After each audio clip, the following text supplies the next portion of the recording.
Hello everyone, welcome to the DH Education Podcast, your program to be updated on the digital heritage education domain. I'm your host, Raul Gómez Hernández, and I'm glad to be here with you. In the 15th episode of the podcast, we will introduce a new methodology for developing digital heritage education resources, the steps to follow, the action to take, and some useful tools and tips to develop resources successfully. Stay to the end and discover some innovative projects and book recommendations to explore more around this topic. In this episode of the podcast, I would like to introduce a new methodology for developing digital heritage educational resources, addressed to young people between 12 and 13 years old. This methodology, focused on the European museum background, is ubiquitous, adaptable, and based on horizontal work and participation, aimed at getting a better engagement with their audience. Taking the actual situation, covered in previous essays and case studies in this blog, the general strategy should be focused on getting a safe pace, where all stakeholders could build trust and align motivations to get results through participative processes. The workflow proposed to use in this strategy is mainly a combination of the linear project workflow explained in week 6 and the 4 dimensions of digital heritage education resources from week 14. To help this process, a series of canvases have been published in the essay of this week, and several actions and tools will be explained now in this podcast. First of all, when museum educators have planned the development of educational digital resources, they must carry out a preliminary work to validate the viability of the resource with all stakeholders involved.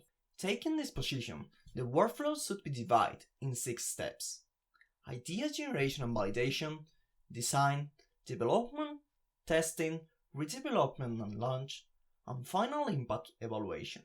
Step 1. Idea generation and validation. After proposing a roundtable based on dialogue, 2 of the stakeholders, teachers and museum educators, should define the aim and the general feature of the resource, establish the human and material resources needed, characterize the target audience of the resource, define the elements to include, define common pedagogical objectives, KPIs and outcomes, and define a viable time plan for its development.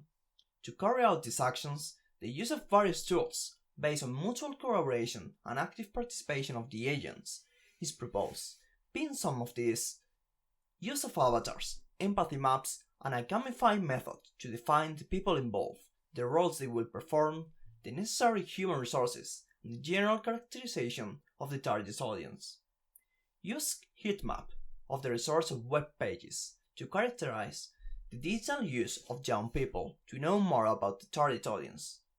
Use canvases, such as proposed in the essay of this week, or Google Jamboard or similar, to set objectives, pedagogical results, material resources, characteristics, elements to include, etc. Use the SMART strategy to define objectives and KPIs or measurable indicators of development projects. SMART means specific, measurable, achievable, realistic, and timely. And finally, create a shared Gantt chart for time planning. Step number 2. Design. After having established the aims, the action to take, the needed resources, the role of the groups involved, and the feature of the resource, it's time to invite creatives and young people to the working table to carry out the design of the educational resource. In this way, in a first approach with the content producers, it's necessary to define the general appearance of the resource and the way in which the user will relate to the resource. Define the content of the resource based on the established pedagogical resource. Agree with the producer which elements or digital tools can be useful for the results based on the 4 dimensions of the digital heritage education resources, explained in week 14. Establish the risks and problems that may arise in development and what possible solutions are proposed. In this process, museum digital content producers should guide the process to know how to transform the information established by museum educators and teachers into the best possible digital strategy. In this way, the tools that can be used are a digital whiteboard or a Jamboard to draw the first sketches of the general appearance of the resource and the user journey map used to define the possible process that the user will carry out. This last tool is already used in museums to trace the distribution of the content of the exhibitions, such as in the National Museum of Catalonia. A digital stage or canvas, as well as gamify elements to make decisions based on what content can be included, which one can be discarded. You can use tools from Spotify or Miro or Trello or Kahoo, or tools from the European Research Project GIF. A risk matrix to define the risks and solutions, and a word table on the fourth dimension of digital heritage educational resources to establish which tools or elements to include, based on the pedagogical, communicative, social and psychological results. You can use the canvas proposed this week. Also, for the social dimension, you can consult the Intangible Heritage Sustainability Wheel. As Restrepo Quevedo says, visual design is more practical when several agents must work together since their creativity is favored.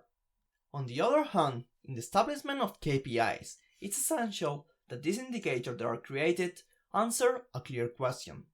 Likewise, how this quantitative data is taken and displayed is also important. For this reason, it is not possible to use digital storytelling tools to know the most effective way to generate greater interest and involvement. After this initial prototyping process, a small test should be carried out with the young people at the beginning in order to explain the objective of the resource, its functionalities, and that they test the initial prototype, indicating then what they will change, what they will improve, and what they will remove, and overall, what they would like to find. For this, you can use quick service tables or virtual tables, where you can place a sticky note with your suggestion or to vote for the best option.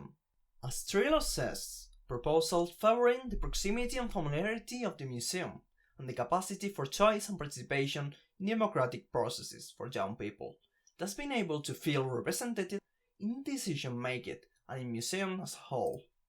Step number 3. Development. In the development stage, the museum digital content producers and the necessary external human resources are in charge of designing and producing the resource according to decisions made and the temporal guidelines established previously. Their technical knowledge will help to know what strategies and tools to use depending on the final project that you want to achieve.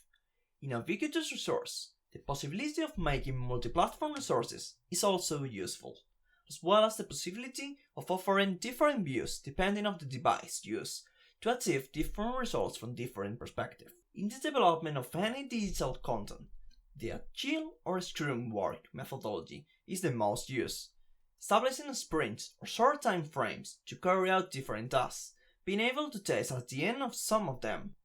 Step number 4. Testing.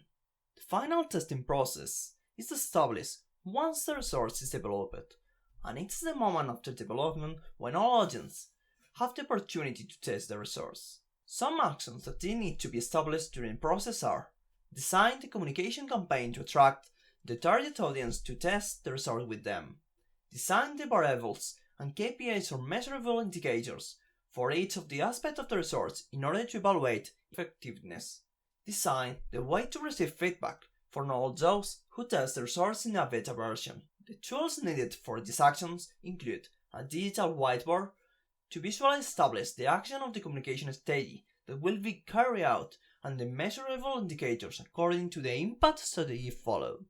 In the case, the European Impact Playbook may be useful. And finally, a collaborative platform to design a common questionnaire to receive feedback and other necessary elements. Step number 5. Redevelopment and launch.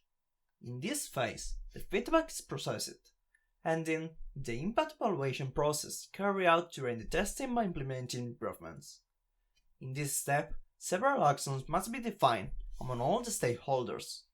Evaluate the results of testing and establish the action of remodeling or redesign of the resource, as well as correction of technical errors.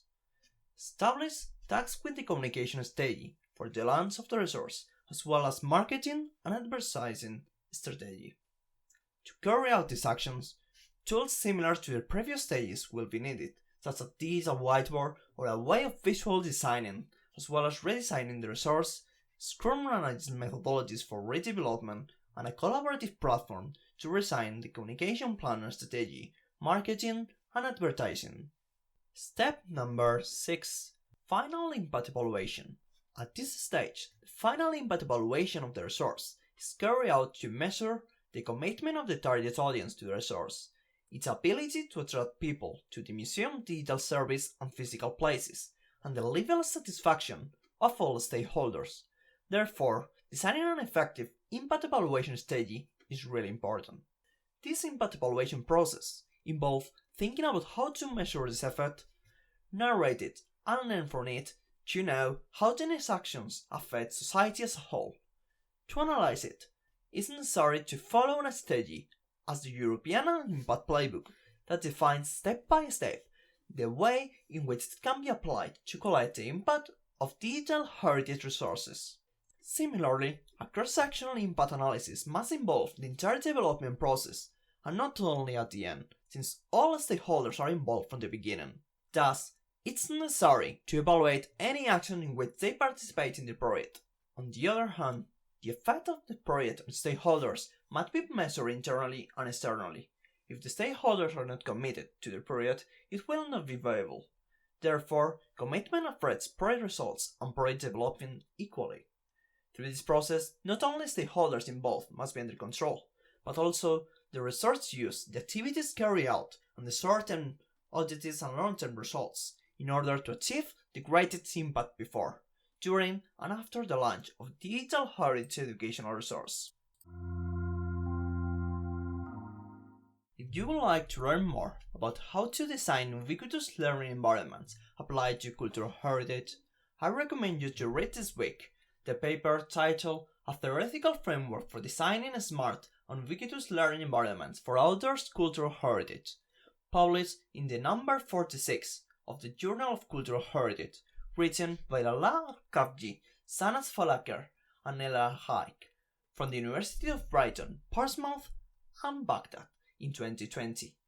To know more about the application of a methodology to develop emotional engagement to cultural heritage, I recommend you to read the paper titled Evaluating Emotional Engagement in Digital Stories for Interpreting the Past, the case of the Hungarian Museum Anthony Wall Emotive Experience, published in the 3rd Digital Heritage International Congress in San Francisco, California, USA, written by Maria Economou, Hilary John, and Emilia Sonowska from the University of Glasgow in the framework of the Emotive Project in 2018. If you want to know European projects working on dialogue and co-working between cultural heritage institutions, I recommend you visit the website of the project Voices of Culture. This project aims to help cultural operators to communicate their interests at the European level. For this purpose, a dialogue platform has been developed that brings together representatives of the cultural sector from the all EU member states with European Commission. Another interesting project is the Youth European Cultural Heritage Projects, Minerva. This project is based on the creation of the European platform with online tools for youth workers, employment agents, and volunteers who work with young people on a daily basis. The need is determined by the lifelong knowledge and specialist advice for young people and job opportunities in the field of the cultural heritage. This is the end of the Digital Heritage Education podcast. Thank you very much for being here with me through these episodes. I hope you enjoy and learn about this topic. Find the transcript and resource from all the topics we talk about in this podcast on the episode 15 post and the resource section of the DH Education blog. If you like this podcast, subscribe to the YouTube channel, share with your colleagues, follow the podcast on Spotify, iVoox, or any platform you listen to, and follow the project on social media.